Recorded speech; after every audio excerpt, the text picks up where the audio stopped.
Here are four fingers on my hand. You're talking about the four fingers of life of prayer. These are like the four basics. There's a whole lot more to prayer, but if you get these four happening, you'll enjoy prayer a lot.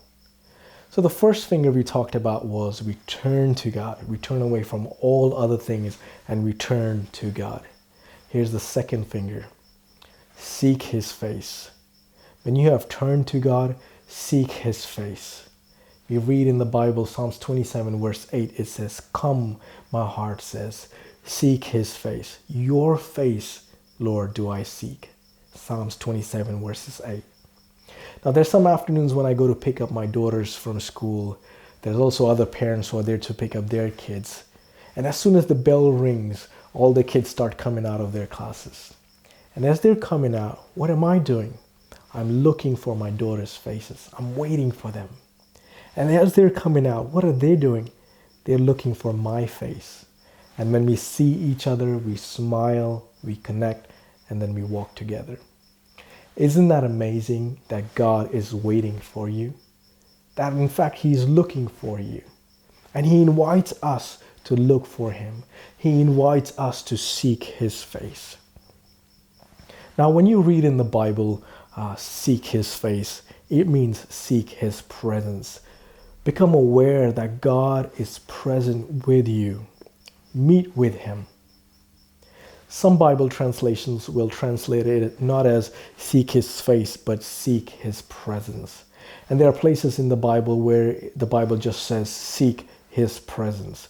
For example, Psalms 105 verses 4, where it says, "Seek the Lord and His strength. Seek His presence continually." Psalms 105 verses 4. See, prayer, you'll understand, it is not like exercise. It is not like yoga, or it's not like even meditation. A person can do exercise alone. A person can do yoga alone. A person can do meditation alone. But you cannot truly pray alone, because prayer is a meeting with God. So when you go to prayer, don't simply just say out your prayers. Meet with God. Enter His presence. Be aware of God. Okay, now imagine you go to prayer. First of all, you will turn to God. Now you're going to seek His presence. You're going to seek His face. Old classic teachers on prayer used to say, place yourself in the presence of God. Don't hurry into talking. If you can help it, don't just blurt out your desires just yet. Be still. Let Him come to you. Enter His presence. Love and adore Him. Bow down before Him. Be still and know that He is God. Wait for God. Seek God's face. Now don't worry if you don't feel anything special. Someday simply we'll just know that God is with us. And that there will be times when you go to pray, you will feel dry. Your mind will be dull and cloudy. That is normal part of life, and we don't need to be worried by it. And there will be times when, as God chooses, God will come to you in power, and you will feel His presence intensely and maybe even palpably. But see, we don't need to have these feelings frequently. You don't need to feel that. You don't need that. The main thing is to be with God day by day by day. And when you come into God's presence, good things will come inside you. It's like God will makes your bed and He sorts you out. It's like your spiritual life lights up and you're switched on to God. You sense the connection with Him. You sense that He is with you, that He loves you, and you're okay to face the day. Seek His face.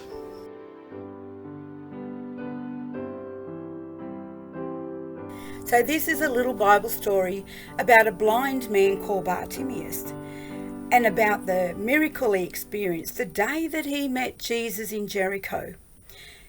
You can find the Bible story in Mark chapter 10, verse 46 to 52. And it goes like this. So Jesus and his disciples went to Jericho. And as they were leaving, they were followed by a large crowd. A blind beggar by the name of Bartimaeus, son of Timaeus, was sitting there beside the road. And there were lots of people passing Bartimaeus, and he wanted to know what was going on. He was getting quite curious. So he started to put his hand up and yell out to people, "Can someone tell me what's going on? What's this crowd about? Where are they going?" And eventually somebody stopped and said to him, "It's Jesus of Nazareth that's passing by."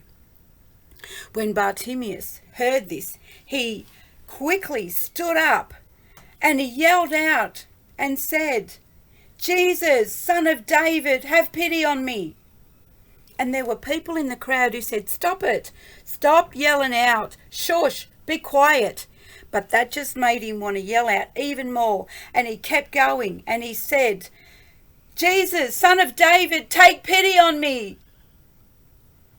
And eventually Jesus heard him and looked down the road and said to his disciples, "Go and fetch him to me. Bring him up here now." So the disciple went to Bartimaeus and he said to him, "Come on, Jesus is calling you. Come quick, come with me." So Bartimaeus followed the disciple and he came up to Jesus and he stood there in front of him. And Jesus said to Bartimaeus, "What can I do for you?" And Bartimaeus said, "Master, I want to see." And with that, Jesus put his hands over Bartimaeus' eyes. And when he took his hands away, Bartimaeus, in astonishment, looked around and looked up, and he's seen the clouds opening up and he's seen the sun coming through. And Jesus said to him, "You may go. You are healed by your faith." Can I say that I want you to pray, just as Bartimaeus did? I want you to say, "I want to see." Turn to Jesus, then say to him, "Lord, I want to see you too." Seek his face and come into his presence, and you will be blessed.